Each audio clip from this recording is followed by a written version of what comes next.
तो जय हिंद विद्वानों, कैसे हैं आप लोग? उम्मीद है बेहतर ही होंगे। जय हिंद श्वेता जी, जय हिंद पिंकी जी, जय हिंद पूजा जी। आप सभी को हमारे सेशन में जुड़ने के लिए बहुत बहुत आभार। तो आज हम जिस थिंकर या जिस विचारक के बारे में पढ़ेंगे उस थिंकर का नाम है जर्मी बेंथम, या कह सकते हैं जे बेंथम। एक्चुअली इससे पहले हमको हॉब्स, लॉक, रूसो तीन विचारक आते हैं, उसके बाद ही आता था, परंतु क्योंकि हमारे सिलेबस में हॉब्स, लॉक, रूसो नहीं है और मैकियावेली नहीं है, तो हम उसको बाईपास करते हुए सीधा जिस थिंकर पे पहुंचे हैं वो थिंकर है जर्मी बेंथम। ठीक, अगर बात करें जर्मी बेंथम की तो ध्यान रखिएगा, जर्मी बेंथम भी वैसा ही थिंकर है जो कह सकते हैं कि जब यूरोप में पुनर्जागरण का दौर हुआ, पुनर्जागरण के बाद जो थिंकर आए, उन्हीं थिंकरों ने जो उदारवाद का जो विचार आया, उसी उदारवाद के विचार को आगे ले जाता है, परंतु उस उदारवाद में थोड़ा सा चेंज कर देता है। तो इसका जो टेन्योर है, जो समय है, वो हम देखते हैं कि ये 18वीं सदी में, या हम कहते हैं कि ये कब से कब का इसका टेन्योर है, इसका है 1748 से 1832 के बीच में। ठीक, ये व्यक्ति एक अंग्रेज थिंकर है या अंग्रेज विचारक है। बेसिकली हम कह सकते हैं कि ये एक ऐसा व्यक्ति है जिसको बहुत सारी चीजों में ख्याति प्राप्त हुई। ये वो विचारक है जो एक एकेडमिशियन भी है, वो विचारक है जो समाज सुधारक भी है, वो विचारक है जो जुडिशरी में भी काम करा है, और वो विचारक है जिसको हम देखते हैं कि लंदन विश्वविद्यालय की स्थापना करने में भी इसका श्रेय आता है। तो एक तरीके से बहुत पॉपुलर आदमी है जर्मी बेंथम। अगर बात जर्मी बेंथम की करें तो जर्मी बेंथम का एक सिद्धांत हम पढ़ेंगे, जिस सिद्धांत को आपने सुना होगा, उपयोगितावाद या यूनिटरिटलिज्म। ठीक, यही उपयोगितावाद जो है वो एक्चुअली में देखा जाए तो ये उपयोगितावाद भी वैसा ही विचार है जैसा उदारवाद है। क्योंकि जहां उदारवाद की बात करें, उदारवाद भी क्या करता है, भौतिक सुखों की बात करता है कि मैक्सिमम व्यक्ति को प्रॉफिट होना चाहिए, उसी के लिए वो काम करेगा, उसी के लिए स्वतंत्रता मांगता है, सब कुछ मांगता है, जो हमने उदारवाद में देखा। इसी का ये थोड़ा सा हल्का सा परिवर्तित रूप है जिसको हम कहते हैं उपयोगितावाद। ठीक, तो जर्मी बेंथम में ध्यान रखिएगा, जर्मी बेंथम में ज्यादा कुछ प्रश्न उतने डीप आते नहीं है।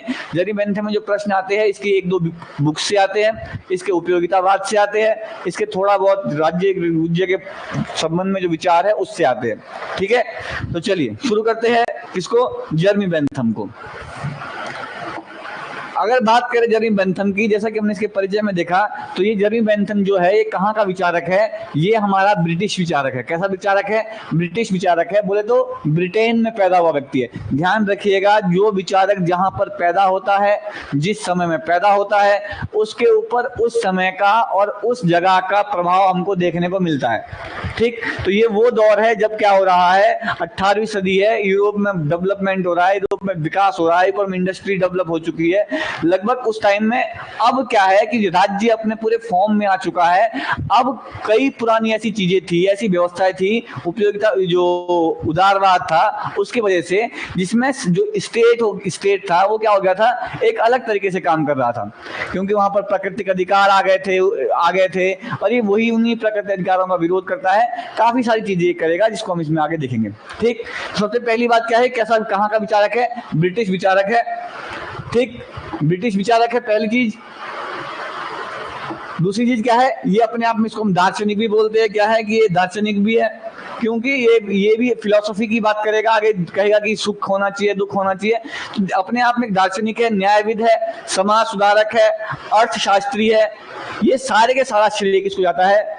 जर्मी बेंथम को जाता है, पहली चीज। दूसरा, ध्यान रखिएगा, उपयोगितावाद जो सिद्धांत है वो इसका सबसे महत्वपूर्ण सिद्धांत है, इसीलिए इसको उपयोगितावाद का जनक भी कहा जाता है। बेसिक से अगर उपयोगितावाद को समझेंगे, हम थोड़ा भी आगे भी देखेंगे, अगर हम बेसिक से उपयोगितावाद को समझने की कोशिश करें तो उपयोगितावाद एक ऐसा सिद्धांत है जो ये कहता है कि देखिए, वही चीज सही है जिस चीज से सुख मिले, और वो चीज खराब है जिस चीज से दुख मिले। सिंपल सी बात, इसमें कुछ और नहीं है। उसी को आगे पीछे घुमा फिरा के अलग अलग तरीके से बताएगा, पर मेन चीज क्या है? मेन चीज ये कहता है कि देखिए वही चीज करने योग्य है जिसमें व्यक्ति को सुख मिले, और वो चीज नहीं करनी चाहिए जिसमें सुख नहीं मिलता है, यानी कि जिसमें दुख मिले। तो काम कौन सा करना है? जहां पर सुख मिले, और कौन सा नहीं करना है? जहां पर दुख मिले। तो इसलिए जो उपयोगितावाद का सिद्धांत है वो क्या करता है? अधिकतम सुख की बात करता है, अधिकतम लोगों का अधिकतम सुख। ध्यान रखिएगा, आगे कानून में सुधार करता है और राज्य के लिए भी निर्देश करता है कि राज्य को ऐसे ही काम करने चाहिए जिसमें लोगों को अधिकतम सुख मिले। ऐसी पॉलिसी बनाई जानी चाहिए जिसमें लोगों को अधिकतम सुख मिले। तो इसका सारा का सारा कहां पर चीजें सेंट्रलाइज हो जाती है? सुख के आधार पर। ये अपना जो भी ये सिद्धांत देगा, अपनी जो भी थ्योरी देगा, उसका बेसिक कंसेप्ट यही रहेगा, सेंटर में यही रहेगा कि जो भी हम काम करेंगे या जो भी हम कुछ भी हम करेंगे उसमें ये देखना जरूरी होगा कि क्या इससे सुख मिल रहा है। अगर सुख मिल रहा है तो वो सही है, अगर उससे दुख मिल रहा है तो वो गलत है। मैक्सिमम लोगों के लिए सुख की बात कौन करता है? ये कहता है। ध्यान रखिएगा, ये सुख की क्वालिटी की बात नहीं, सुख की क्वांटिटी की बात करता है। ठीक है, जितना अधिक सुख उतना बढ़िया, जितना कम सुख उतना खराब। आगे हम जब मिल पढ़ेंगे तो वो क्वालिटी की भी बात करेगा, क्वांटिटी की भी बात करेगा। ये किसकी बात करता है? ये सिर्फ और सिर्फ क्वांटिटी की बात करता है कि मैक्सिमम सुख, जितना ज्यादा हो सके सुख मिलना चाहिए। वही क्या है एक्चुअली में? उपयोगितावाद यही है। उपयोगितावाद और वैसे ज्यादा कुछ नहीं है, यही है उपयोगितावाद। ठीक है, चलिए आगे देखते हैं। लंदन का क्या है? ये प्रसिद्ध वकील भी है, और जो वहाँ का जो इसकी जो फैमिली है, एक्चुअली इसकी जो फैमिली है वो अपने आप में बहुत रिच कह सकते हैं, मैं अच्छी खासी फैमिली है, क्योंकि ये एक वकील का बेटा है और अच्छा खासा वकील का बेटा था। ठीक है, तो पैसे पूछे कोई समस्या नहीं था। और ध्यान रखिएगा, बुद्धिमान, बहुत बहुत तगड़ा इंटेलेक्चुअल व्यक्ति है। ठीक है, कम उम्र में अनेक उपलब्धियां प्राप्त हो गई थी इसको। ठीक है, आरंभ में वकालत करी किंतु जल्दी वकालत छोड़ दी। ध्यान रखिएगा, इसकी जिस बुक को हम समझना है, जिससे प्रश्न आते हैं, वो इसकी कौन सी बुक है? इसकी एक बुक है अ फ्रेगमेंट ऑफ गवर्नमेंट 1776। इस बुक को याद रखिएगा, ये बुक प्रश्नों में पूछी जा सकती है। कहीं पर भी ये बुक आपको दिख जाएगी, 4 प्रश्नों में एक बुक ये होगी, बगल में जेरेमी बेंथम होगा, आपको मिलान करना होगा। ठीक है, या सीधी सीधी जेरेमी बेंथम की बुकें पूछ जाएगी, उसमें कुछ बुकों के नाम होंगे जिसमें इसका भी नाम होगा, या इस बुक को पूछ लेंगे, नीचे राइटर के नाम बता देंगे कि उस तरीके से पूछ लेंगे। तो ठीक है, अ फ्रेगमेंट ऑफ गवर्नमेंट 1776 इसकी बड़ी प्रसिद्ध एक बुक, इसकी 2 बहुत प्रसिद्ध बुकें हैं, जिसमें से एक बुक कौन सी है? ये है। Clear? A fragment of government, ठीक, 1976। दूसरा, इसको लंदन के विश्वविद्यालय की स्थापना करने, या उसको जो लंदन विश्वविद्यालय है उसको स्थापना करने में भी इसका क्या है? इसका रोल हम देखते हैं, या कहते हैं इसको श्रेय जाता है कि इसने क्या करी है, वहां पर भी सहयोग किया है लंदन विश्वविद्यालय की स्थापना में। ठीक। दूसरा, आपने नाम सुना होगा राजा राम मोहन राय, क्योंकि राजा राम मोहन राय भी समाज सुधारक था। वो भी कहता था कि कानून के द्वारा समाज में सुधार किए जा सकते हैं। इसी तरीके से ये भी बात करता है कि समाज में सुधार किया जा सकते हैं, किसके द्वारा? कानून के द्वारा। इसलिए राज्य को कहता है कि राज्य होना चाहिए। क्यों होना चाहिए? क्योंकि राज्य जो कानून बनाएगा उन्हीं कानूनों के आधार पर क्या होगा? समाज में सुधार किया जाएगा। यानी कि सुधार का जो कारण है, सुधार का जो तरीका है, ये भी सुधार का तरीका क्या कहता है? कानून बना के सुधार किया जाएगा। जिस तरीके से राजा राम मोहन राय ने, जो आपने देखा होगा, सती प्रथा के लिए जो कानून बनवाए थे, उस कानून के द्वारा सती प्रथा समाप्त की गई थी। ये भी जो जेरेमी बेंथम है, ये भी यही कहता है कि अगर हमको कोई भी अच्छा काम करना है, अधिकार कहां से मिलते हैं? अधिकार कानून से मिलते हैं। ध्यान रखिएगा, ये अभी हम आगे देखेंगे। जो लॉ था, लॉ क्या कहता है कि प्राकृतिक अधिकार की बात करता है, परंतु ये कहता है कि प्राकृतिक अधिकार कुछ नहीं होते हैं। अधिकार क्या होते हैं? अधिकार राज्य के द्वारा दिए जाते हैं, यानी कि हमको कानून से मिलते हैं। कानून के द्वारा प्राप्त हुए अधिकार को ये अधिकार मानता है। ठीक है, तो अधिकार कोई ऐसा नहीं है कि जैसे लॉ कहता है, हम उदाहरण में देखते हैं कि प्राकृतिक अधिकार क्या है? हमारे जन्म से हमारे साथ है। ये कहता है कि जन्म से कुछ नहीं होता। जो भी अधिकार होते हैं वो कौन देता है? राज्य देता है। और राज्य कैसे देगा? कानून बना के देगा। और उन कानून बनाते हुए राज्य ये ध्यान रखेगा कि क्या इन कानूनों से लोगों को सुख की प्राप्ति हो रही है कि नहीं। ठीक है, तो इसलिए ध्यान रखिएगा, यही वो व्यक्ति है जो शुरुआत किसकी करता है? आगे आपने एक नाम सुना होगा, वेलफेयर स्टेट। इसको हम क्या कहते हैं? वेलफेयर स्टेट क्या कहते हैं हिंदी में? लोक कल्याणकारी राज्य। तो ये भी धीरे धीरे लोक कल्याणकारी, आगे हम देखेंगे जेएस मिल, टीएच ग्रीन, ये लोक कल्याणकारी राज्य की बात करेंगे, परंतु कहीं ना कहीं इसके विचारों में भी हमको लोक कल्याणकारी राज्य की बात कर रहे हैं। क्यों? क्योंकि जब हम लॉक पढ़ते हैं तो लॉक क्या कहता है कि राज्य सिर्फ क्या होना चाहिए, एक प्रहरी की तरह होना चाहिए, दूर से देखे और सारी स्वतंत्रताएं किसको दे देनी चाहिए, मार्केट को या व्यक्ति को दे देनी चाहिए। ये कहता है कि ठीक है, ये कोई दिक्कत नहीं है, स्वतंत्रता व्यक्ति को दे देनी, व्यक्ति के पास होनी चाहिए, परंतु ऐसा नहीं है कि राज्य के पास कोई पावर नहीं होनी चाहिए। ये कहता है कि राज्य के पास पावर होनी चाहिए, क्योंकि राज्य ही क्या करेगा, कानून बनाएगा, और उन कानूनों से क्या किया जाएगा, आगे अगर किसी के साथ अन्याय हो रहा है या किसी को दुख दिया जा रहा है तो किस तरीके से उसको सुख प्रदान किया जाए। लोगों, ध्यान रखिएगा, ये बात करता है कि राज्य का निर्माण ही इसलिए हुआ है कि ताकि लोगों को सुख की प्राप्ति की जा सके। ठीक, क्लियर? चलिए अभी हम आगे भी देखेंगे, पर बेसिकली यही सा कंसेप्ट है, इसको धीरे धीरे समझते समझते हम आगे चलेंगे। ठीक है, तो राजा राम मोहन राय क्या है, दोस्त है। ध्यान रखिएगा, एक व्यक्ति है सेबाइन। सेबाइन ने इसको क्या बोला है, दार्शनिक अमूल परिवर्तनवादी प्रेरणता। दार्शनिक अमूल परिवर्तनवाद के प्रेरणता कहते हैं इनको सेबाइन साहब। क्लियर? तो ये इनका थोड़ा सा परिचय था। इसके बाद हम इनकी थोड़ी सी बुकें देखते हैं। ध्यान रखिएगा, बेंथम की बुकें बहुत महत्वपूर्ण है, क्योंकि बेंथम की बुकों से प्रश्न आते हैं। तो बेंथम की जो सबसे पहली बुक है जो मैंने आपको बताई थी, ये दो बहुत महत्वपूर्ण किताबें हैं। इन दो किताबों को आप हमेशा ध्यान रखिएगा, ये और एक ये। पहली किताब कौन सी है, वही जो मैंने आपको बताई थी, अ फ्रेगमेंट ऑफ गवर्नमेंट 1776, पहली बुक। दूसरी बुक कौन सी है, एन या आ भी बोल सकते हैं, a introduction to the principle of moral and legislation. Actually इसका नाम ये भी है, the introduction to the principle of moral and legislation 1779। एक 1776 में आती है, एक 1779 में आती है। ये दो बहुत महत्वपूर्ण किताबें हैं। इन दोनों किताबों को आप याद कर लीजिएगा, कहीं ना कहीं पेपर में आपको ये दिखेगी। क्लियर? इसके बाद इसकी तीसरी बुक है, जिस बुक का नाम है theory of punishment and reward. Reward का मतलब क्या होता है, किसी को इनाम देना, और पनिशमेंट का मतलब क्या होता है, किसी को दुख देना। तो किसी को दुख, और वही एक तरीके से दुख और सुख के सिद्धांत के बारे में यहाँ पे भी वही बात करेगा। तीसरा क्या है, द एलिमेंट ऑफ जुरिस्डिक्शन। अगला क्या है, थ्योरी ऑफ लेजिस्लेशन। ये इसकी कुछ महत्वपूर्ण किताबें हैं, ठीक है, जिनमें से प्रश्न आते हैं, तो इसलिए इन चीजों को आप थोड़ा सा देख लेंगे। क्लियर? आगे बढ़े, चलिए आगे बढ़ते हैं। इसके अब बात करते हैं प्राकृतिक अधिकारों संबंधी विचार। अब हम देखिए, एक्चुअली क्या है, जो जर्मी बेंथम है वो भी एक तरीके का उदारवादी ही है। क्यों उदारवादी है? क्योंकि ये भी क्या करता है, ये भी बात करता है भौतिकता की। ध्यान रखिएगा, उदारवाद का जो जन्म है वो भौतिकता के लिए ही हुआ है, भोग के लिए ही हुआ है। इसलिए ध्यान रखिएगा, जो भी लिबरलिज्म की थ्योरी है, जो वेस्ट की पूरी थ्योरी है, वो कंप्लीटली किसके ऊपर टिकी हुई है, भोग के ऊपर टिकी हुई है, या कह सकते हैं भौतिकवाद के ऊपर टिकी हुई है। उसी कड़ी में जर्मी बेंथम भी वैसा ही व्यक्ति है। कैसा? जो भोग की बात करता है, उपयोग की बात करता है, जिससे प्राप्त होने वाले सुख की बात करता है, परंतु ये हल्का सा उदारवादियों से थोड़ा अलग हो जाता है। मैन जैसे कि आपको पता होगा, उदारवाद का जनक कौन है? उदारवाद का जनक लॉक है।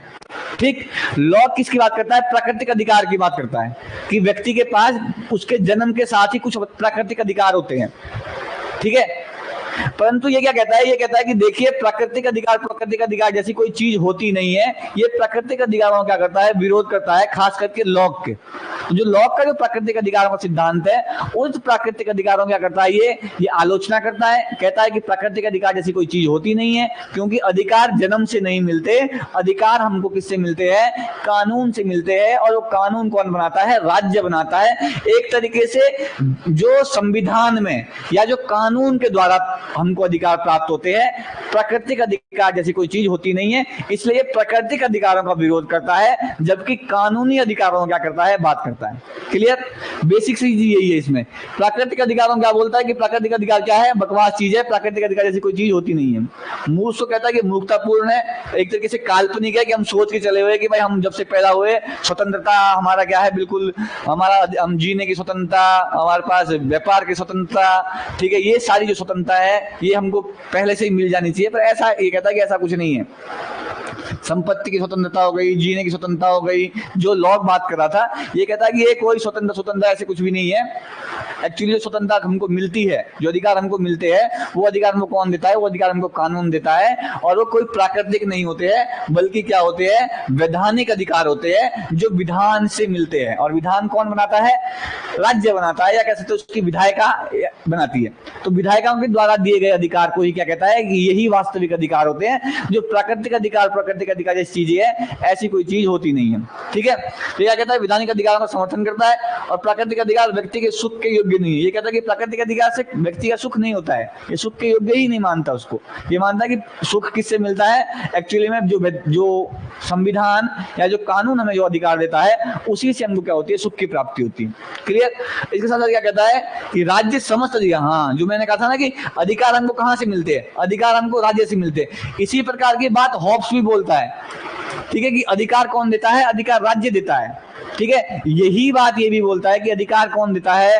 अधिकार हमको राज्य से मिलते हैं, और राज्य के जो हमको अधिकार देगा वही अधिकार वास्तविक अधिकार होते हैं। उसके अलावा कोई भी अधिकार नहीं होते। जो प्राकृतिक अधिकार जो हम बात कर रहे होते हैं, वो कहने की बात है, वास्तविकता इसमें कहीं तक दिखती नहीं है। क्लियर? साथ में क्या कहता है? दो प्रकार के अधिकार होते हैं, एक वैधानिक अधिकार होते हैं और एक नैतिक और आंतरिक अधिकार होते हैं। ठीक है, इसके अलावा क्या बोलता है? अधिकार एवं कर्तव्य अन्याय आश्रित है। अधिकार और कर्तव्य, ये कहता है कि अधिकार के साथ साथ कर्तव्य भी, जितने जो अगर आपको अधिकार है तो आपके पास अपने कोई एक कर्तव्य भी होते हैं, उनका भी आपको क्या करना होता है? उनका भी आपको निर्वहन करना है। ठीक है, साथ में बेंथम सामाजिक समझौते का विरोधी है। यहाँ इस बात को ध्यान रखिएगा, जो हॉब्स, लॉब, रूसो है, ये क्या कहते हैं कि लोग एक साथ आए, एक साथ आने के बाद उन्होंने सामाजिक समझौता करा, और उस सामाजिक समझौते से राज्य की स्थापना हुई, और उसके बाद क्या होता है? उसके बाद राज्य आगे काम करता है। ये इस सामाजिक समझौते का समर्थन नहीं करता। ये कहता है कि देखिए ऐसा कुछ नहीं है कि लोग इकट्ठे आए, उन्होंने अपना बातें करी, उन्होंने वो क्या, इसने कहा कि हर समाज में क्या है? समाज में जो कुछ लोग हैं, कुछ पावरफुल लोग हैं, उन लोगों ने क्या करा? उन लोगों के पास, क्योंकि वो पावरफुल थे, तो उन लोगों के पास पावरशाही शक्ति आई, जिसके कारण धीरे धीरे क्या होता है? राज्य फॉर्म में आता है। कोई समझौता नहीं हुआ। पावरफुल लोगों ने लीड करना शुरू करा, और उस लीड करने का आगे धीरे आगे वो राजा के पास चला, फिर जो आगे जो सिस्टम आया, और बाद में वर्तमान में जो डेमोक्रेसी है, इसी का ही विकसित रूप है। ऐसा नहीं है कि लोग आए, लोगों ने समझौता करा, समझौता करने के बाद क्या हुआ कि फिर उन्होंने, जैसे हम देखते हैं कि हॉब्स क्या कहता है कि समझौता करके उन्होंने पूरा सरेंडर कर दिया राजा के आगे, सारे अधिकार राजा को दे दिए। ये कहता है कि ऐसा कुछ नहीं है, किसी ने कोई सरेंडर नहीं करा। और ना ही ये कहता है कि जैसे लॉ कहता है कि प्रॉपर समझौता हुआ, एग्रीमेंट हुआ, एग्रीमेंट से सरकार बनी, एग्रीमेंट से राज्य बना। ये कहता है वैसा कुछ नहीं है। ये कहता है कि हाँ, राज्य जो है वो वास्तविक है, वो बना है, परंतु उसके लिए कोई समझौता नहीं हुआ है। कुछ पावरफुल लोग थे जिन्होंने क्या करा, जिन्होंने राजनीतिक गतिविधियां शुरू करी, और उसी का ही विकसित रूप धीरे धीरे क्या होता है? राज्य आता है, जो हमारे सामने मॉडर्न वे ऑफ गवर्नमेंट जो हमको दिख रही है वो होती है। ठीक है, क्लियर? तो ये सामाजिक समझौते का क्या है? सामाजिक समझौते का भी विरोधी है। क्लियर? कोई समस्या? उम्मीद है प्राकृतिक अधिकार आपको समझ में आए होंगे। ऐसा कोई समस्या इसमें था नहीं।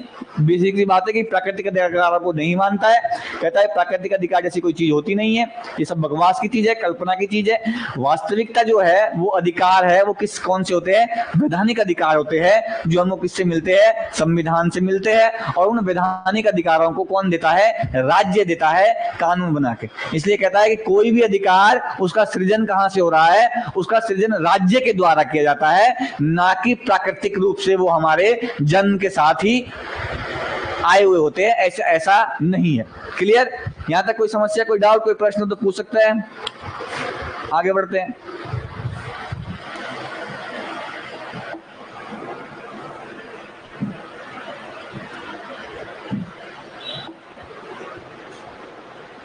नीलम जी का क्लियर है, सरवीर सिंह राणा जी का क्लियर है।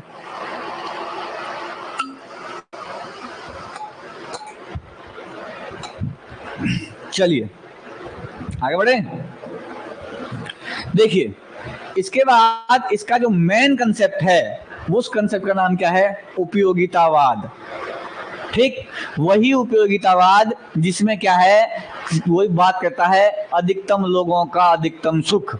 उपयोगितावाद का सिद्धांत अगर एक लाइन में पूछा जाए तो उपयोगितावाद क्या है, तो उपयोगितावाद जर्मी बेंथम का दिया गया एक ऐसा सिद्धांत है जो अधिकतम लोगों के अधिकतम सुख की बात करता है। जो ये कहता है कि अगर 100 में से, अगर कोई कानून 100 में से 80 लोगों का फायदा पहुंचा रहा है तो वो कानून सही है, भले ही 20 लोगों का वो फायदा नहीं कर रहा है, कोई दिक्कत नहीं है, क्योंकि मैक्सिमम लोगों को क्या पहुंचा रहा है, वो फायदा पहुंचा रहा है। ध्यान रखिएगा, एक तरीके से यहाँ पर इसके ऊपर ये भी आरोप लगता है, तो तुम तो एक तरीके से जो अल्पसंख्यक है उस अल्पसंख्यकों का कौन ध्यान रखेगा। मान लिया जाए जैसे आज की डेट में भारत है, भारत में 80% के आसपास कौन है, हिंदू है। अगर मान लिया जाए गवर्नमेंट कोई ऐसी पॉलिसी बनाए जिससे हिंदुओं का तो फायदा हो रहा है पर औरों का, मुसलमानों का नुकसान हो रहा है, तो अगर बेंथम से पूछा जाएगा कि क्या ये चीज सही है, तो ये कहेगा कि पहले ये देखते हैं कि कितने लोग हैं, फिर ये देखेगा टोटल लोग, उसके बाद बोलेगा कि 80% अगर ये फायदा हो रहा है, 80% को उससे सुख मिल रहा है, तो वो नियम क्या है, वो नियम सही है। सिंपल सी बात। उपयोगितावाद क्या है, अधिकतम लोगों का अधिकतम सुख। ठीक, कोई समस्या होनी नहीं चाहिए। अगर बात करें उपयोगितावाद का प्रथम विचारक कौन है, तो डेविड ह्यूम। जो डेविड ह्यूम साहब है, इनको उपयोगितावाद का प्रथम विचारक माना जाता है, परंतु उपयोगितावाद को अपने चरम लेवल पर पहुंचाने वाला व्यक्ति कौन है, जर्मी बेंथम है। इसलिए जर्मी बेंथम को उपयोगितावाद का पिता कहा जा रहा है। तो जर्मी बेंथम क्या है, उपयोगितावाद का पिता है, जबकि कौन, जो डेविड ह्यूम है, ये पहला विचारक है जिसने उपयोगितावाद के बारे में, या ये सुख वाला जो कंसेप्ट है, इस कंसेप्ट के बारे में बात करी। और जो सुख और दुख जो शब्द है, ये शब्द इसने किससे लिया है, प्रिस्टले से लिया है। ठीक है, बेसिक सी अधिकतम लोगों का अधिकतम सुख, यह वाक्य भी इसने किससे लिया है, हचिसन से। हचिसन एक व्यक्ति है, हचिसन, क्या नाम है, हचिसन। तो ये जो हचिसन है, इन्होंने कहा था कि अधिकतम लोगों का अधिकतम सुख, जो कंसेप्ट है, जो शब्द है, ये शब्द बेंथम ने किससे लिया है, हचिसन से लिया है। ठीक, अगर आगे चले तो अगर हम बात करें किंतु उपयोगितावाद वास्तविक परिणाम, हाँ वही उपयोगितावाद को जो चरम पर या जो टॉप लेवल पर लेके गया वो कौन है, बेंथम है। बेसिक चीज वही है। सॉरी, चलिए आगे देखते हैं। अगर बात करें उपयोगितावाद की, जैसे कि मैंने आपको बताया कि प्रत्येक कार्य, गतिविधि, निर्णय आदि सही है, यही वो मापन है में सुख में वृद्धि तथा दुख में कमी रहती है। समय संदर्भ में अधिकतम लोगों का अधिकतम सुख। सिंपल सी बात वही, चाहे आप कोई काम करें, चाहे आप कोई गतिविधि करें, चाहे आप कोई निर्णय करे, कुछ भी करे, अगर आपको उससे सुख मिल रहा है और आपके दुखों में कमी हो रही है तो वो चीज सही है।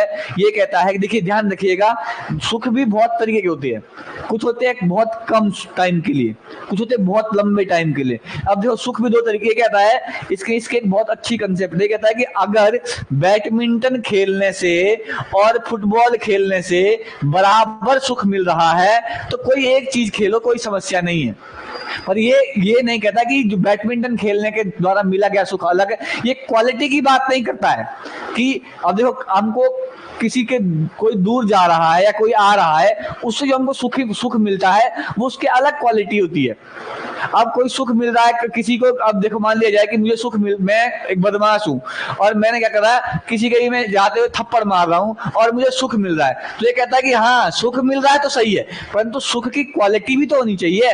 ये क्वालिटी की बात नहीं करता, ये सिर्फ और सिर्फ किसकी बात करता है, क्वांटिटी की बात करता है कि सुख में जितनी ज्यादा से ज्यादा मिल सके उतना बेहतर है और जितना कम दुख मिल सके उतना बेहतर है। ठीक है, तो ये कहता है कि अगर इससे पूछा गया कि कौन सी चीज सही है या कौन सी चीज गलत है, तो ये इसका एक ही पैमाना है कि जिस चीज से सुख मिले वो चीज सही है, और जिस चीज से जितना ज्यादा सुख मिलेगा वो चीज उतनी ज्यादा सही है। ठीक है, और जिस सुख से जितना कम दुख मिलेगा वो चीज उतनी, मतलब जिससे जितना ज्यादा दुख मिलेगा वो चीज उतनी बुरी है। क्लियर? चलिए, प्रत्येक व्यक्ति सुख, हाँ ये कहता है कि हर एक व्यक्ति क्या चाहता है, सुख प्रदान करना चाहता है, कि वो हर एक व्यक्ति किसके लिए काम करता है, सुख के लिए काम करता है। कहीं पर भी देखिए, किसी भी संस्कृति में देख लीजिए, आज की डेट में अगर हम भारत में भी देखें तो अगर कोई व्यक्ति हमारे घर आता है, हम जब वो जाता है तो क्या कहता है, खुश रहो। तो बेसिकली ये कहता है कि जो व्यक्ति है उस व्यक्ति का नेचर ही ये है, वो हर जो भी काम करता है उसके पीछे एक ही कारण होता है कि वो खुश रहना चाहता है। उसने सब कुछ, राज्य को भी इसीलिए बनाया ताकि वो खुश रह सके। राज्य जो आगे पॉलिसी बनाएगा ऐसी बनाएगा ताकि व्यक्ति खुश रह सके। तो इसका जो व्यक्ति है उसके जो सेंटर में है वो क्या है, वो है खुश रहना या हैप्पी रहना। जितना वो हैप्पी रहेगा उतना बढ़िया रहेगा, ठीक है। और ये पूरी जिंदगी भर ये कहता है कि व्यक्ति सिर्फ खुश रहने के पीछे ही दौड़ता है। एक तरीके से देखा जाए बात भी सही है, ठीक है। आज की डेट में आदमी को वही चीज अच्छी लगती है जिसमें सुख हो, जिसमें सुख नहीं है वो चीज अच्छी नहीं है। क्लियर? हाँ, ये कहता है कि सुख जो है वो कैसा है, मात्रात्मक है ना कि गुणात्मक। मात्रात्मक बोले तो जितने मैक्सिमम मात्रा में हमको सुख मिल रहा है उतनी वो चीज बढ़िया होती चली जाएगी। सुख की क्वालिटी, इसके ऊपर ये आरोप लगता है कि कई लोगों को दारू पीने से सुख मिलता है, तो क्या वो चीज सही है? क्या वो सुख की जो क्वालिटी है वो सही है? ये क्वालिटी की बात नहीं करता, ये कहता है कि क्वालिटी कुछ नहीं, सिर्फ अगर सुख मिल रहा है तो ठीक, नहीं मिल रहा। ध्यान रखिएगा, इसका आगे चेला आएगा जब जेएस मिल, वो इसी का ही चेला है। जिस तरीके से प्लेटो का चेला अरस्तु था और प्लेटो के नियम में वो संशोधन करता, जो थ्योरी में संशोधन करता है, इसी प्रकार से ये भी क्या करेगा, ये जो जेएस मिल है वो भी इसके जो उपयोगितावाद है उसमें सुधार करेगा। और ध्यान रखिएगा, ये सिर्फ और सिर्फ मात्रात्मक की बात करेगा, वो वहां जाके मात्रा के साथ साथ गुणों की भी बात करेगा कि क्वालिटी भी होनी चाहिए सुख की। ऐसा नहीं कि सुख तो किसी में भी, सुख तो किसी को रुलाने में भी किसी को मिलता है तो वो सुख है, वो सुख नहीं है, ठीक है। सुख की भी क्या होनी चाहिए, क्वालिटी होनी चाहिए। परंतु ये कहता है कि ना ना ना ना, क्वालिटी कुछ नहीं, सिर्फ गुण मात्रा होनी चाहिए। जिसमें ज्यादा सुख मिले वो चीज सही, जिसमें कम सुख मिले वो चीज खराब।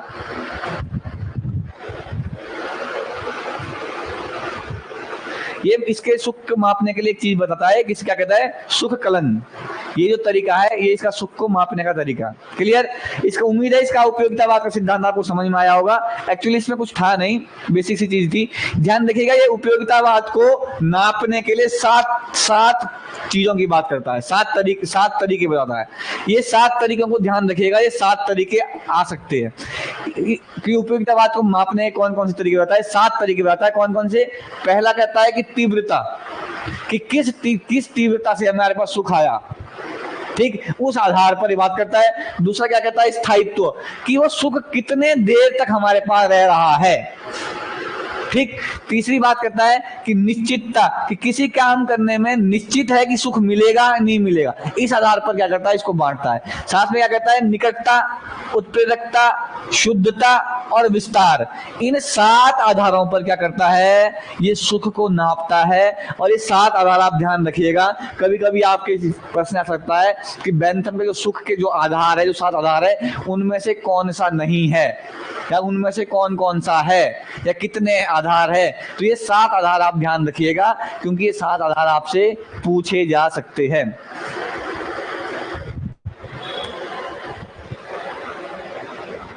ठीक है, एक व्यक्ति है, क्योंकि देखो जैसे कि आप मैंने कहा ना कि सुख सुख सुख, तो इसमें एक व्यक्ति आता है जिनका नाम है कार्लाइल। क्या है? कार्लाइल। कार्लाइल कहता है कि जो बेंथम का जो उपयोगितावाद है, जो बेंथम का सुखवादी जो नियम है, वो वैसा है जैसे सुअर का दर्शन है। क्योंकि सुअर भी ये देखता है कि बस खुशी मिल जाए, अपनी खुशी के लिए वो कीचड़ में कहीं पर भी लोथपोत हो जाएगा, बस उसको खुशी मिलनी चाहिए। वो खुशी कैसी हो, उसकी कहाँ से मिल रही है, किस तरीके से मिल रही है, इसकी कुछ नहीं बात करता। इसलिए ये बेंथम को क्या कहता है, बेंथम का सुखवादी दर्शन किसका है, सुअर का दर्शन है। तो बेंथम के उपयोगितावाद को या बेंथम के सुखवादी दर्शन को सुअर का दर्शन कहता है। कौन? कार्लाइल। ठीक है, ये कथन कभी कभी पूछे जा सकते हैं, तो ध्यान रखिएगा। कार्लाइल वो व्यक्ति है जो बेंथम के उपयोगितावाद को क्या कहता है कि ये दर्शन कैसा दर्शन है, सुअर का दर्शन है। क्यों? क्योंकि ये सिर्फ और सिर्फ खुश होना है।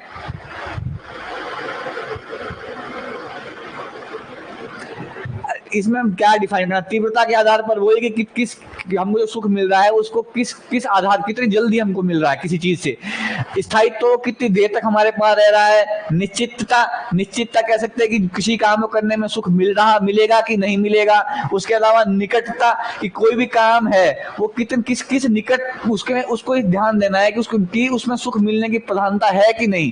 ठीक है, दूसरा कहते हैं उत्प्रेरकता होता है कि जैसे कोई दो काम करने के बाद सुख प्राप्ति के लिए क्या इससे निकल सकता है, सुख बढ़ा देता है जो उस आधार पर देखता है। तो देखता है शुद्धता, जो सुख मिल रहा है उसमें कितनी शुद्धता है। ठीक है, पांचवा देखता है विस्तार, क्या जो काम कर रहे हैं उससे हमारे सुख में विस्तार होगा कि नहीं होगा। इस आधार पर ये 7 चीजों को डिफाइन करता है। ठीक है, क्लियर, आगे बढ़े, चलिए अब हम बात करते हैं इसके राज्य संबंधी विचार की। एक्चुअली मैंने इसका राज्य संबंधी विचार आपको बता दिया है, परंतु बेसिक से हम बात करें तो राज्य प्राकृतिक नहीं है बल्कि कृत्रिम है। कृत्रिम मतलब ये जिस तरीके से बेंथम और वो जिस तरीके से प्लेटो क्या कह रहा था और अरस्तु क्या कह रहा था कि राज्य क्या है, प्राकृतिक है, अपने आप ग्रो हुआ है। ये कहता है, ठीक है, ये क्या कहता है कि राज्य संबंधी क्या कहता है कि देखिए प्राकृतिक नहीं है, वैसा नहीं है जैसा कौन बता रहा है, प्लेटो और अरस्तु बता रहा है। और ये कहता है कि वैसा भी नहीं है जैसा कौन बता रहा है, लॉक बता रहा है। हाँ कृत्रिम है, लोगों ने बनाया है, पर सामाजिक समझौते से नहीं बनाया है। कैसे बनाया है कि लोगों ने क्या करा है, जो पावरफुल लोग थे उन्होंने रूल करना शुरू करा और वही उसी को ही धीरे धीरे विकसित होकर क्या हुआ है, राज्य के फॉर्म लिया है, राज्य के फॉर्म में इस्टेब्लिश हुआ है। तो ये राज्य को क्या मानता है, राज्य को कृत्रिम संस्था मानता है, प्राकृतिक संस्था नहीं मानता है। और ये कहता है जो राज्य है ना, उसका निर्माण सिर्फ और सिर्फ किस लिए किया गया है, उसका निर्माण है कि किस तरीके से लोगों की सुख में अभिवृद्धि की जा सके। या कहता है कि ऐसा जो राज्य है उसका निर्माण सिर्फ इसलिए किया गया है ताकि वो क्या कर सकता है, लोग जो है उनके सुखों में वृद्धि कर सकता है। वो ऐसे कानून, ऐसे नियम या ऐसे रूल रेगुलेशन बनाएगा जिससे लोगों के जीवन में सुख की प्राप्ति होगी। वो जो क्या है दमनकारी लोग है या जो क्रिमिनल लोग है उनको पनिश करेगा, क्योंकि जब उनको पनिश करेगा उससे भी क्या होता है, समाज में एक सुख का भाव जाता है। तो इसलिए कहता है कि राज्य का काम सिर्फ एक काम है कि वो क्या करेगा, मैक्सिमम व्यक्ति के सुखों की चिंता करेगा या ऐसा काम करेगा जिससे व्यक्तियों के सुखों में क्या हो जाए, वृद्धि हो सके। क्लियर। साथ में क्या कहता है कि राज्य का कार्य अधिकतम व्यक्तियों का अधिकतम सुख सुनिश्चित करना है। ठीक है, तो राज्य का काम सिर्फ और सिर्फ इतना है। ध्यान रखिएगा, जैसे ये एक बात कहता है कि राज्य का काम है, तो वहां पर धीरे से क्या है, ये राज्य को पावर दे रहा है, शक्ति देगा, तभी तो राज्य किसी के सुख और दुख का निर्धारण कर पाएगा जब वो उसमें इंटरफेयर करेगा। तो इनडायरेक्टली ये क्या कर रहा है, इनडायरेक्टली ये उपयोगितावाद के साथ साथ किसकी बात कर रहा है, आपने एक चीज नाम सुना होगा, इसको क्या कहते हैं, वेलफेयर स्टेट, या हम क्या कहते हैं, कल्याणकारी राज्य। क्या कहते हैं, कल्याणकारी राज्य।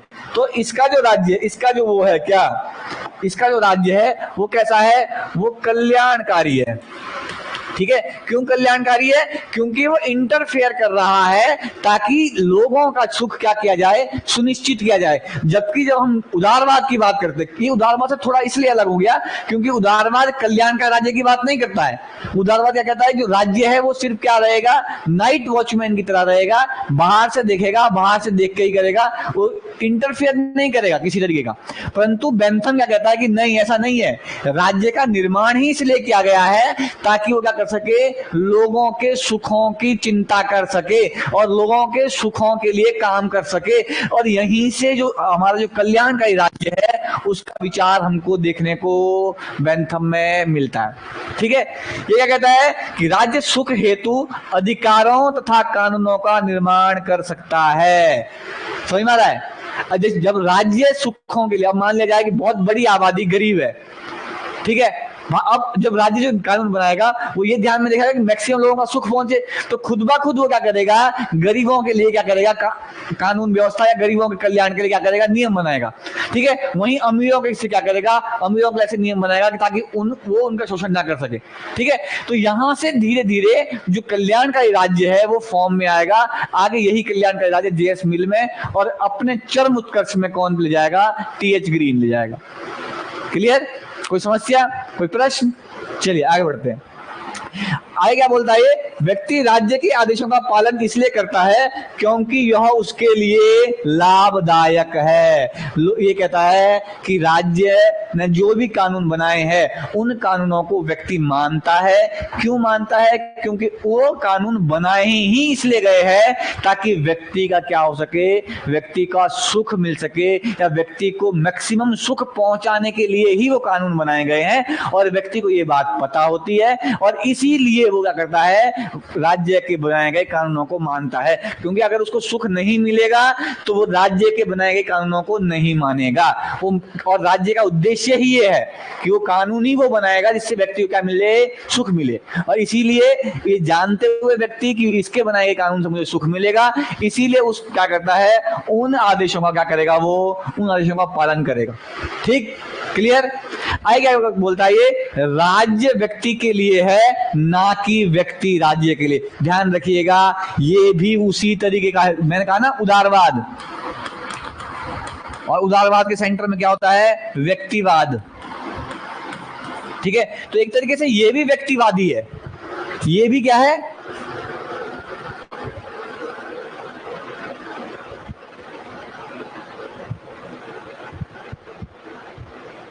देखिए ध्यान रखिएगा, बेंथम नैतिकता नैतिकता वाली बात नहीं करता है। बेंथम ये नहीं कहता कि भाई मेरे को सुख पहुंच रहा है परंतु किसी की नैतिकता हनन हो रही है।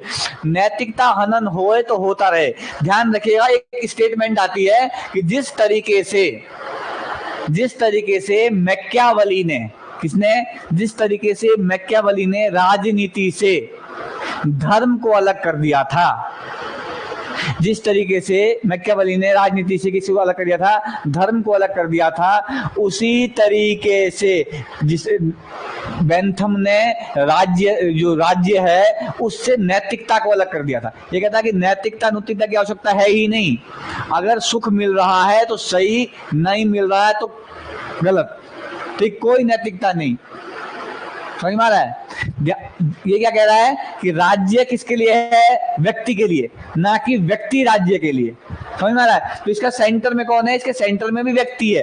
चाहता ये व्यक्ति का ही फायदा है। ये भले ही राज्य के पास पावर दे रहा है कि राज्य कानून नियम बनाएगा, परंतु वो बनाएगा किसके लिए, व्यक्ति के लिए। जैसे जबकि प्लेटो देखेंगे हम, हॉब्स देखेंगे हम, वो क्या कहता है, और अभी हीगल भी देखेंगे, हीगल इसी उल्टा कर देता है। हीगल क्या कहता है कि राज्य व्यक्ति के लिए नहीं है बल्कि व्यक्ति राज्य के लिए है। ठीक है, वो हीगल बोलेगा। हीगल क्या बोलेगा कि जो व्यक्ति है वो राज्य के लिए है, राज्य व्यक्ति के लिए नहीं है।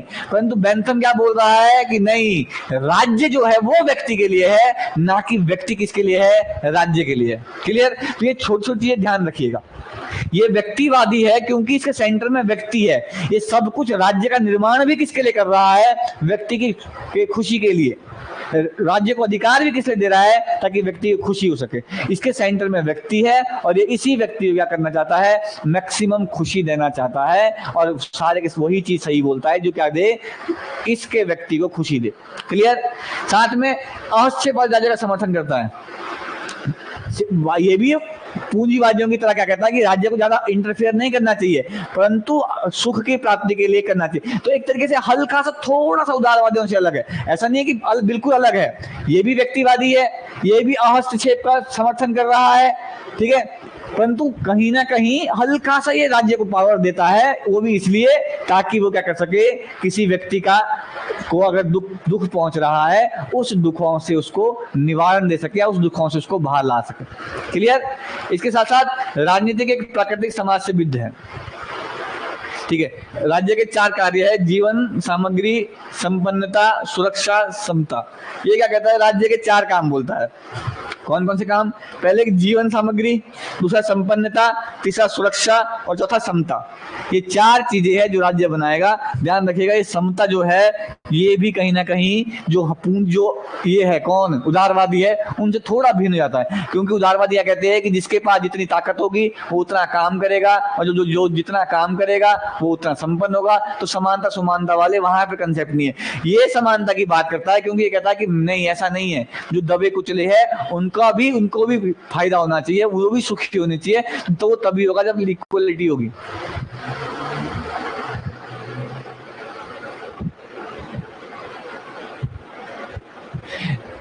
ये नियम देखो, नैतिकता पर्सनल बेस पे नहीं मान रहा ना ये, कि भाई देखो सुख के लिए अगर हमको ये लगे कि मैक्सिमम सुख के लिए कुछ लोगों नैतिकता से बाहर भी किया जा सकता है। ऐसा नहीं है कि भाई देखो कि ऐसा मेरे को अगर कहीं कोई चीज रखी हुई है और बहुत किसी की छोड़ी हुई है, तो अगर मेरे को उससे खुशी मिल रही है तो कोई बात नहीं, नैतिकता नुतिकता हल्के से थोड़ा सा साइड में कर देता है। परंतु कानून का तो इसलिए कह रहा है कि कानून तो वो इसलिए मान रहे हैं क्योंकि उनके कानून से क्या हो रहा है, उस व्यक्ति का ही फायदा हो रहा है, उस व्यक्ति को ही खुशी मिल रही है, इसलिए वो कानून को मान रहा है। वो नैतिकता के आधार पर कानून नहीं मान रहा है, वो कानून को भी इसलिए मान रहा है क्योंकि उसको खुशी, अगर उसको कानून से खुशी नहीं मिलेगी तो वो कानून को भी नहीं मानेगा। ठीक है, चलिए आगे।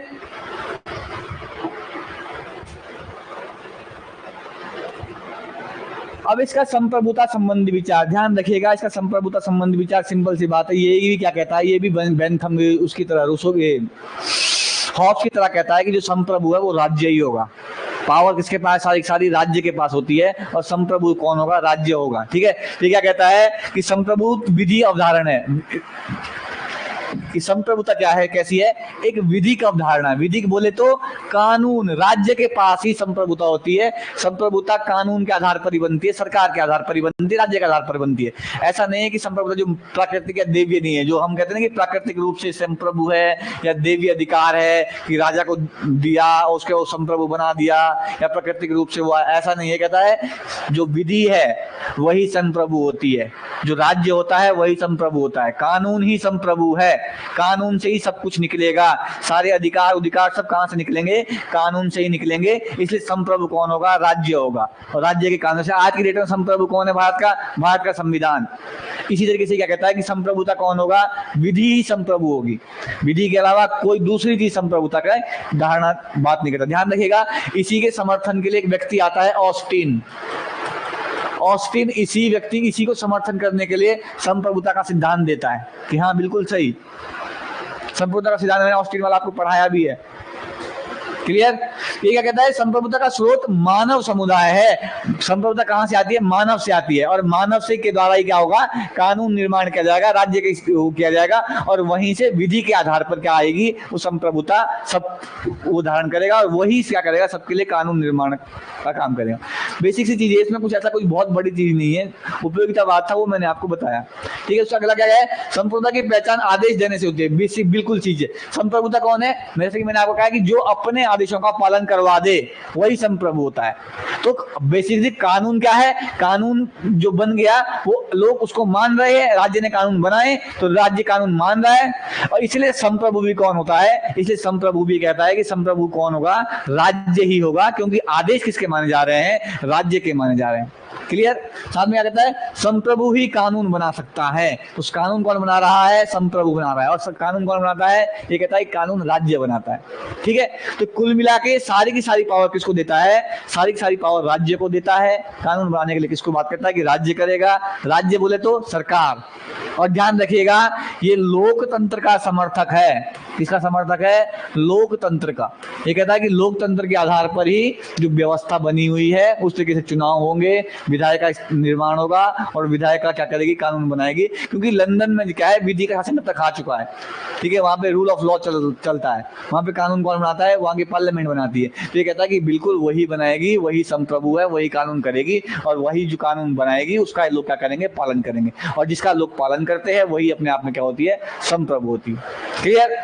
नेक्स्ट क्या बोलता है, यद्यपि संप्रभु सर्वोच्च है किंतु संविधान या जनमत द्वारा सीमित हो सकती है। क्योंकि अब देखो ये क्या कह रहा है कि संप्रभुता है सबसे ऊपर, कानून है, परंतु जनमत के द्वारा क्या होता था, माना कि चुनाव हुए, जनमत चेंज हो गया, गवर्नमेंट चेंज हो गई, अब संप्रभुता क्या होगी, जो कानून थे वो कानून भी चेंज हो सकते हैं।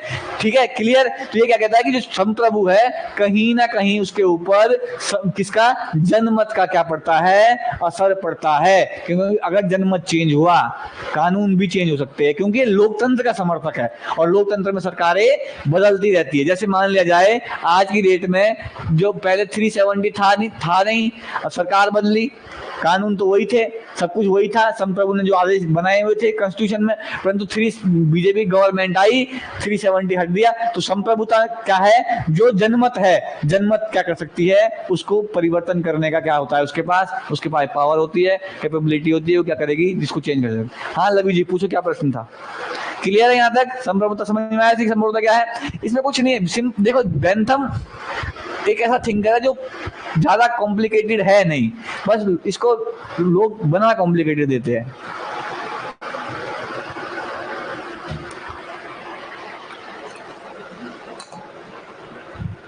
यहां तक क्लियर? किसी का कोई प्रश्न हो तो पूछ सकता है।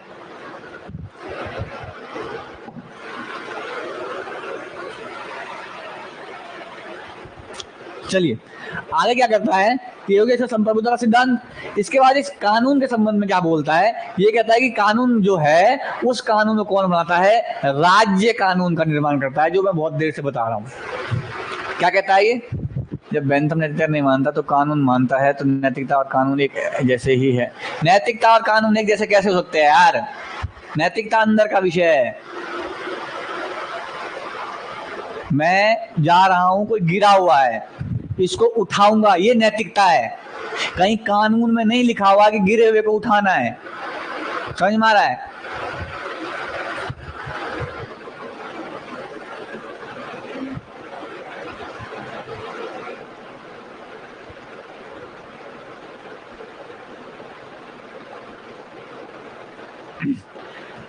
रवि जी कह रहे हैं कि जब बेंथम नैतिकता नहीं मानता और कानून मानता है तो नैतिकता और कानून एक जैसे ही तो है, और जब लोकतंत्र को मानता है तो नैतिकता भी तो लोकतंत्र के अंदर ही तो है। ऐसा नहीं है। लोकतंत्र देखो, नैतिकता अपना पर्सनल विषय है, मानने का विषय है। अब उस नैतिकता के आधार पर सरकार नहीं चलेगी। सरकार ये ध्यान में नहीं देखेगी कि किसी के अधिकार छीन रहे कि नहीं छीन रहे। ये सही गलत की पहचान कर ही नहीं रहा ना। ये कह रहा है कोई गलत नहीं, कोई सही नहीं, जिससे सुख मिले वही सही। इसीलिए तो सुअरों का, इसीलिए तो इसको क्या कह रहा है लोग, इसीलिए उसको क्या कह रहे हैं? इसका दर्शन सुअरों का दर्शन बोलते हैं लोग इसको। क्यों बोलते हैं? इसीलिए बोल रहे हैं क्योंकि ये क्या कहता है कि कुछ नहीं, कोई नैतिकता नहीं।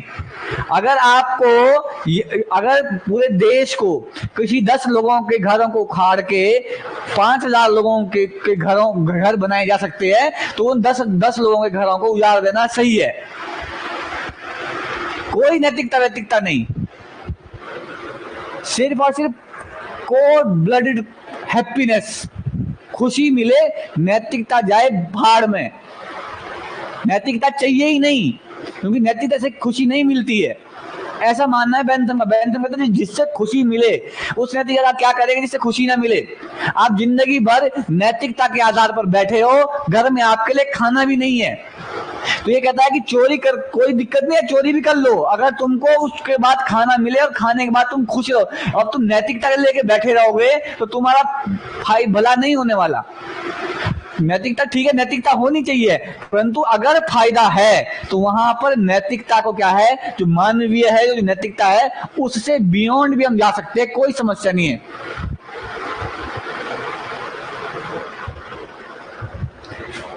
अब विद्वान सिंपल सी बात समझ यार, इसमें फालतू का मत घुमा चक्री की तरह। सिंपल सी बात समझ, नैतिकता अलग विषय है, कानून नहीं मानता। कानून वो मान ही इसलिए रहा है क्योंकि उससे उसका फायदा हो रहा है, और वो उसी कानून को मानने के लिए बोलता है जिससे व्यक्ति का फायदा होगा। अब नैतिकता के आधार पर कानून नहीं मानेगा, संप्रभु है वो मनवाएगा। आप ध्यान रख, समझ रहे हैं ना? वो संप्रभु भी कह रहा है कानून का निर्माण संप्रभु करेगा, और जो संप्रभु ने कहा वो करना होता है। तो कानून नहीं मानेंगे, ये आपके ऊपर बाध्य नहीं, यहाँ पर हल्की सी पावर राज्य को दे रहा है, और राज्य जो कानून बनाएगा वो ये सोच समझ के बनाएगा कि उसे तुम्हें खुशी मिले, नैतिकता के आधार पर नहीं बनाएगा कि देखिए भाई ये इस आधार पर, नैतिकता के आधार पर इन 2 लोगों का यहाँ से हाईवे जा रहा है तो इनके पास घर नहीं है, तो हम इनके घर को नहीं उखाड़ेंगे, क्योंकि नैतिकता बोलते हैं कि ना घर नहीं उखाड़ना चाहिए।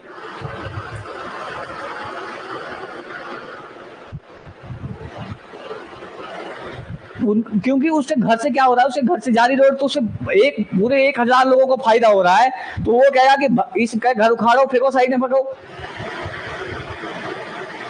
ठीक है, मेरे जिसमें फायदा है वो नैतिकता नैतिकता बात की विषय है। ये कहता कि मेरा फायदा है तो ठीक, मेरा फायदा नहीं तो कोई समस्या नहीं। जिसमें मेरा फायदा वही चीज सही है, जिसमें मेरा फायदा नहीं वो मेरे किसी काम की नहीं। ठीक है, क्लियर। चलिए, राज्य कानून निर्माता संस्था एवं राज्य के आदेशी कानून संप्रभुता की इच्छा ही विधि है। संप्रभु कौन है? राज्य, उसकी इच्छा ही विधि है। और विधि क्या है? संप्रभु के द्वारा बनाए गए कानून। और संप्रभु वो होता है जो अपने आदेशों का पालन करवाता है, तो कानून का पालन तो होगा ही होगा, क्योंकि राज्य कानून, राज्य संप्रभु है। और राज्य क्या करेगा? नीति वैसी बनाएगा जिससे लोगों का खुश हैप्पीनेस हो सके। ये ध्यान में रखना इंपॉर्टेंट नहीं है कि उससे नैतिकता है कि नहीं। अगर उसको लग रहा है कि इससे फायदा हो रहा है तो राज्य वो विधि बनाएगा, क्योंकि राज्य का निर्माण ही इसलिए किया गया है ताकि व्यक्ति को खुशी मिल सके। समझ में आ रहा है? क्या कहता है कि प्राकृतिक कानून अस्वीकार, प्राकृतिक कानून को नहीं मानता। कानून दो प्रकार के, कौन से? एक ईश्वरीय कानून, वही जो प्राकृतिक रूप से, दूसरे है जो मानव ने बनाए हैं, मानवीय कानून। तो ये मानव के द्वारा बनाए गए मानवीय कानूनों के बारे में ही बात करता है। क्लियर? चलिए आगे बढ़े। लास्ट है इसके लोकतंत्र से संबंधित विचार। ध्यान रखिएगा, बेंथम लोकतंत्र का समर्थक है। किसका समर्थक है? लोकतंत्र का समर्थक है। लोकतंत्र को पूरी तरीके से समर्थन करता है। और ध्यान रखिएगा, यहाँ पर एक चीज और आएगी, अभी हम जब जीएस मिल देखेंगे वहां पर देखेंगे। ये क्या कहता है? एक व्यक्ति को एक मत का समर्थन करता है, कि एक व्यक्ति एक ही वोट डालेगा। एक व्यक्ति, जो आज की डेट आप देख रहे हैं ना, एक व्यक्ति का एक वोट। ध्यान रखिएगा, यहां से प्रश्न आता है कि एक व्यक्ति का, आज की डेट में भारत में भी क्या है? एक व्यक्ति का एक वोट है। चाहे वो लूला हो, लंगड़ा हो, बहरा हो, गधा हो, कैसा ही भी हो, मंदबुद्धि हो, इंटेलिजेंट हो, साइंटिस्ट हो, प्रधानमंत्री हो, एक व्यक्ति के पास एक वोट होगा।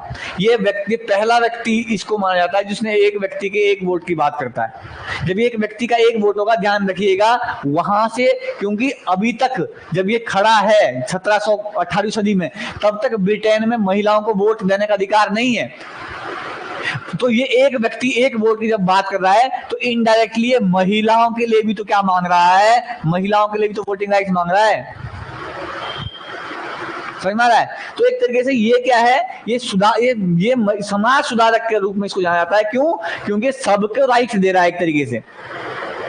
जबकि डायरेक्टली इसने कभी ये नहीं कहा कि वो महिलाओं का समर्थन कर रहा है, परंतु इनडायरेक्टली क्या है? ये इसका समर्थन ये तो कर रहा है। एक व्यक्ति एक मत जब आ रहा है तो क्योंकि महिलाओं के पास वोटिंग राइट है नहीं, तो इनडायरेक्टली क्या कर रहा है? महिलाओं को ही वोटिंग राइट दे रहा है ना। डायरेक्टली नहीं बोल पा रहा है। आगे डायरेक्टली महिलाओं के वोटिंग राइट के लिए कौन बात करेगा? जीएस मिल बात करेगा।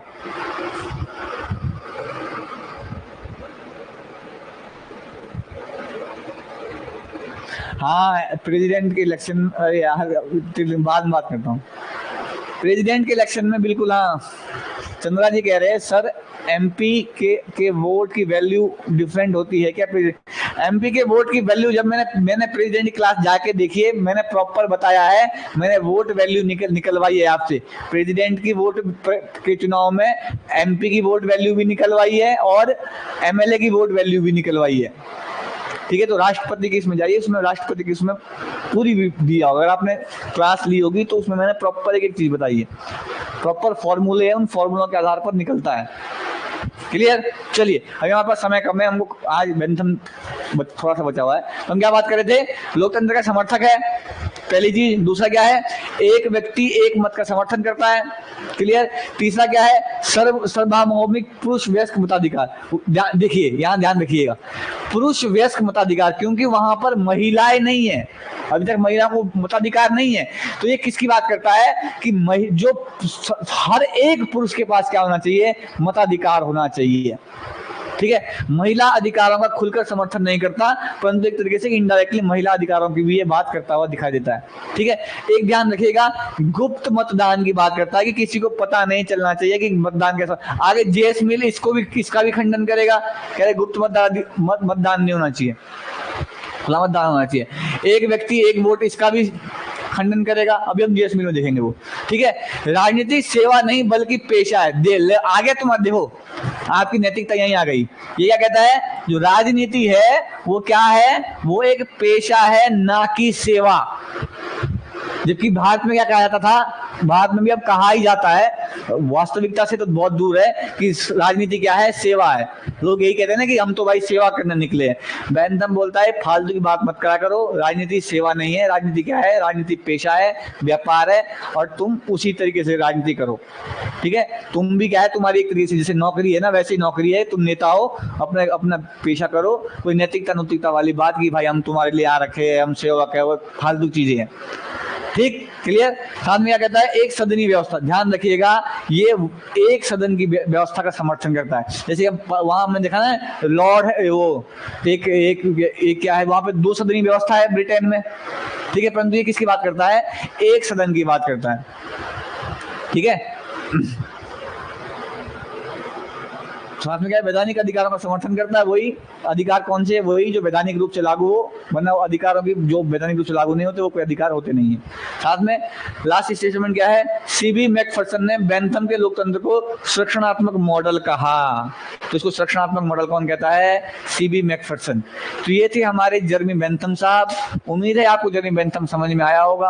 अगर कोई प्रश्न, कोई डाउट है तो आप पूछ सकते हैं, वरना आप राजेश मिश्रा की एक बुक ले लीजिए, उसमें 2 पन्नों में पूरा का पूरा जर्मी बेंथम है। एक बार आप वहां से ही पढ़ेंगे तो आपको और अच्छे से समझ में आ जाएगा। ठीक है, किसी को कोई प्रश्न है तो पूछ सकता है।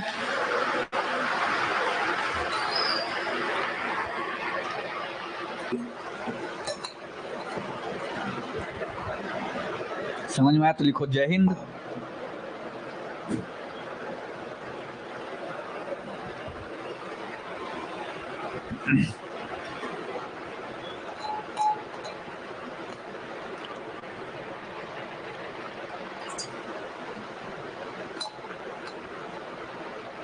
शोभा जी का क्लियर है, नीलम जी का क्लियर है, सरवीर जी का क्लियर है, पिंकी जी का क्लियर है। चलिए विद्वानों, तो आज का सदन यहीं समाप्त करते हैं। कल मिलते हैं, कल हम पढ़ेंगे, कल पढ़ के आइएगा क्या, जेएस मिल।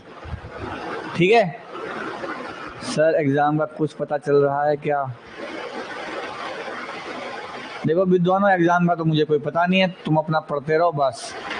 ठीक है, एग्जाम जब आएगा तब तक अपनी तैयारी रखना, जिस दिन आएगा उस दिन दे देना। ठीक है, तब तक पढ़ो बढ़िया से।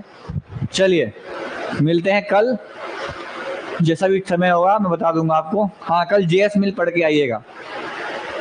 चलिए।